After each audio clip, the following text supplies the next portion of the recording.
back to your workplaces and create contacts here, things that will help you advance in the navigating. But I'd like to open up the floor right now to questions. Do we have any presentations? Yeah.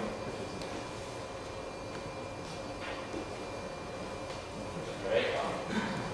I've got a question. Okay. For Helmut, you mentioned you just gathered the radar map information ahead of time. Is that is it antenna height and antenna location? How's it? They won't be the same. Without a doubt, there's a difference depending on what size the ship is, how high the mast is, and so on. But we're talking strictly about how the targets were observed from the different heights. Well, I'm just wondering how a map was generated by gathering data on one vessel, how that map would work for different vessels if they don't have the antennas. Well, without a doubt, some of them, particularly if they're very low in the water or very high up on a hill or something like this, without a doubt, they will look different. The main thing we found in all of the development was to have as many targets as possible. And when we started, this was back in 1987 or so, the computer was a 286, okay, just basically. And huffing and puffing when it was interrogating something like 8 or 10 targets. Today, we can interrogate, I'm not sure what the limit is, but probably 150 in one scan. I mean, it's just a totally different ballgame. So you simply, if one target, the way the algorithms work, one target doesn't fit the majority, say there's,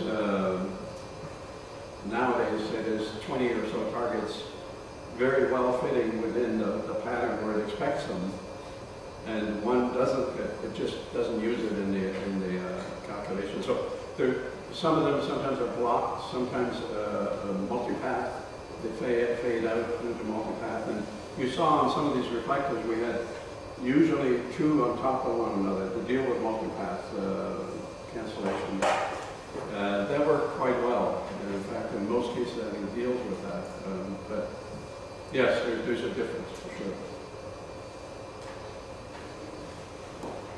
Following up on the discussion, is it possible for your system to have a bank of known positions for a port? In other words, if you were to put these reflectors on these navigation position structures that we have positions for, could that be in the database that we used? Absolutely, we did. We used, in some cases, we used fixed lights. In some cases, we used obvious ones that the system also, I'll give you an example that was the most interesting to me. In Port of Ask, we had one section or sector that really fairly wide didn't have any reflectors. And I sailed the ferry in and out of there, I don't know how many dozens of times. But at one point, we had another ship go by and blocked a couple of the other reflectors. And I thought, boy, we should really have another one up there. I myself went and set it up, because it takes maybe an hour, less than an hour, just in a pickup truck. And I asked the local surveyor to get a survey fix on that reflector, because I was coming back in the next morning with the same ferry, and I wanted to judge what the difference it would be. So he said, well, where is it? I don't even know where it is. I said, well, it's way open up in the rocks somewhere. And I said, but I'll get the coordinates for you. So at the dock, I used our system to include new ones.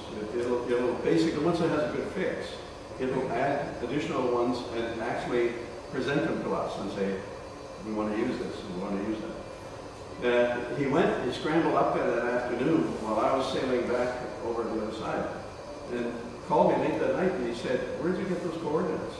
Because I sent him the coordinates. And I said, well, our system, Radifix, got the coordinates. And he said, why do you need me? It was apparently the position I gave him was 2.4 meters off in latitude, and I think 1.6 meters in longitude.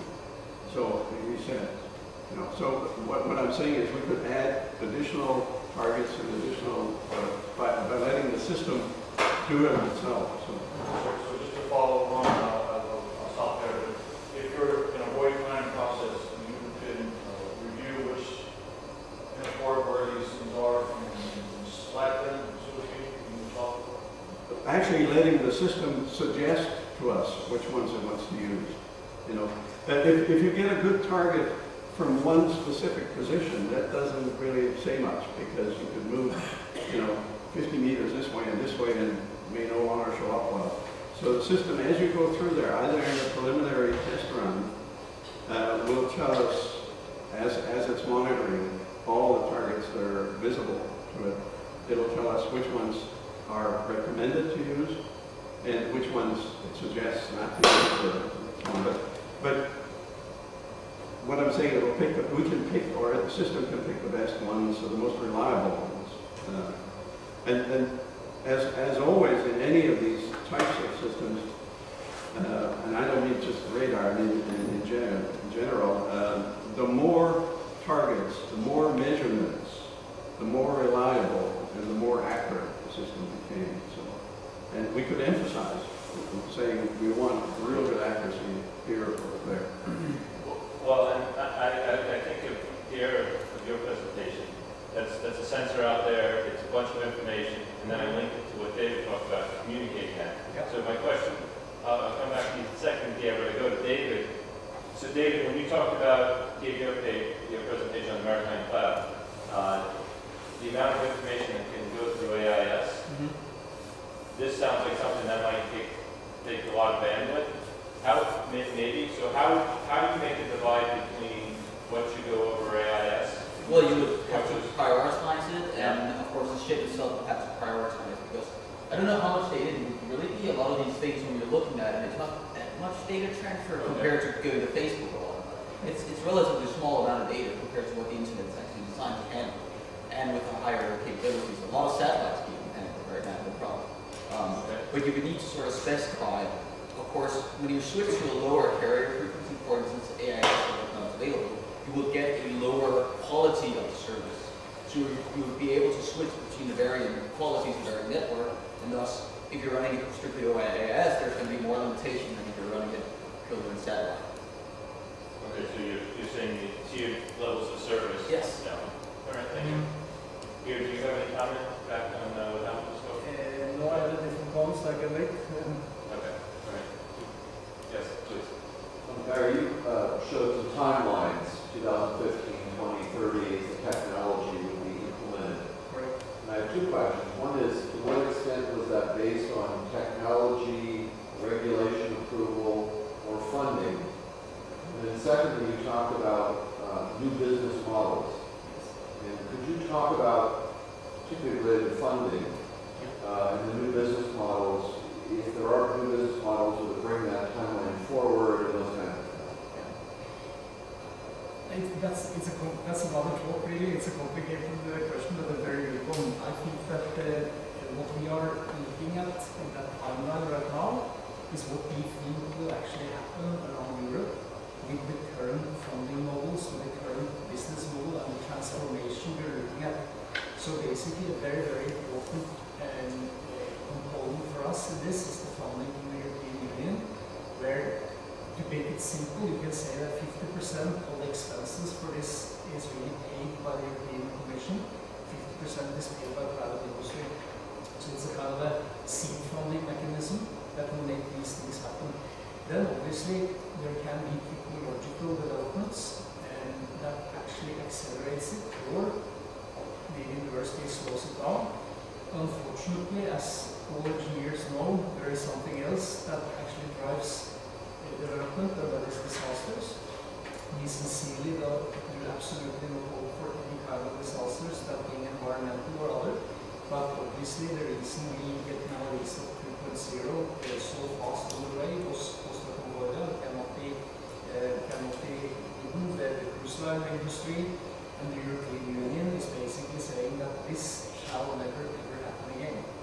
At least not in European waters, but hopefully never in any place. And obviously, if something like this happens again, it can be a disaster for the whole industry. So it's at any cost, really.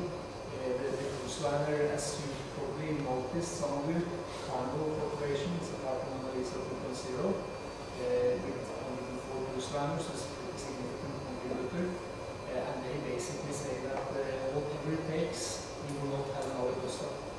So that is the kind of mechanisms we're looking at. The new business models is a very interesting thing, because currently we have 80% of the industry is still sitting on the fence looking at these open source geeks and wondering what they're going to do, is this serious or not?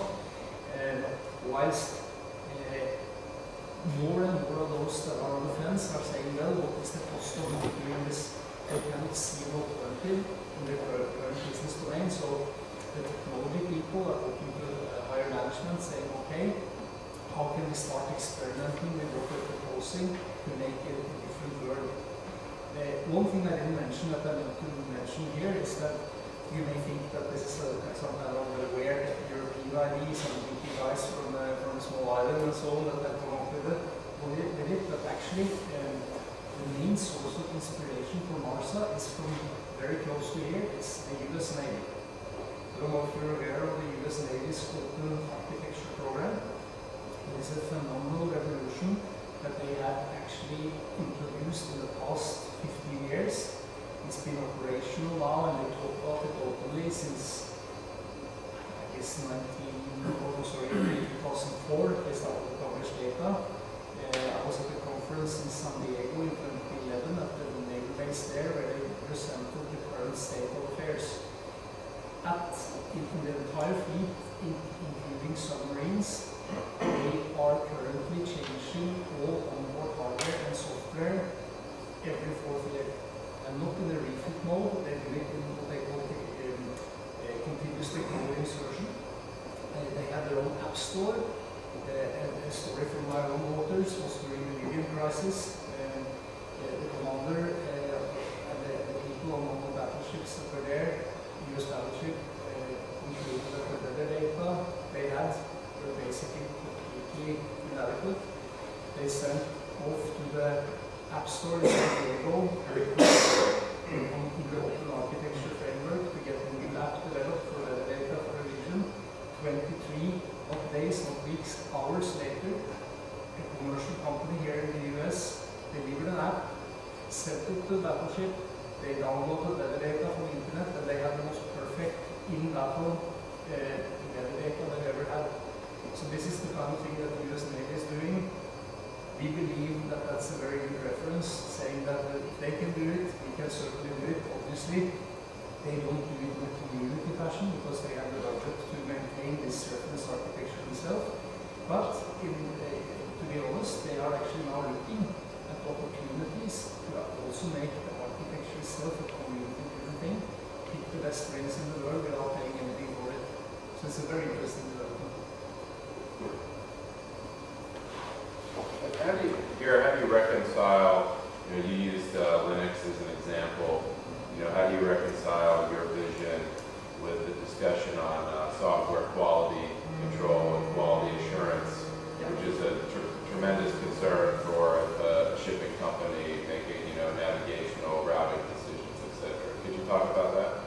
Yeah, we basically, currently, MARSA is hosted by an organization called MARSA Excel Foundation that is quality assuring this stage, approving all updates and so on, to ensure that they have already now have very high quality level of what we're actually putting out there. And basically we build the execution of the architecture, the reference architecture, we build on Linux. So we already benefit from the whole Linux machinery, making sure that we have the most bulletproof operating system as a platform. However, obviously we have discussions with Dennis and others about how do we governance of this in the future, how do we maintain a high quality level of all these open source attributes that we can see come from different sources. And that is a discussion we're very open to discuss with IALA, with IMO, with other kinds of organizations. Maybe we have to set up a separate body with all these parties involved to actually monitor open source architects in the maritime domain. We don't know the answer to that. That's exploratory. And obviously we very much in line with your efforts and so on. That's what I was wondering. Yes, yes, we use that word. I mean, this is we're in the same boat, so to say. Also can be a kind of SQA practices, yes, for future. So I think that we need to collaborate about this. Yeah. And when it comes to the projects, you know, there is a bilateral agreement between Korea and Denmark and Sweden and so on around this expense. So basically, what you hear around the table here is very much orchestrated either directly in collaboration or indirectly via these projects.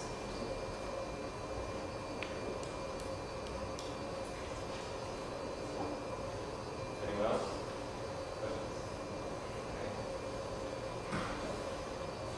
Yes, questions too.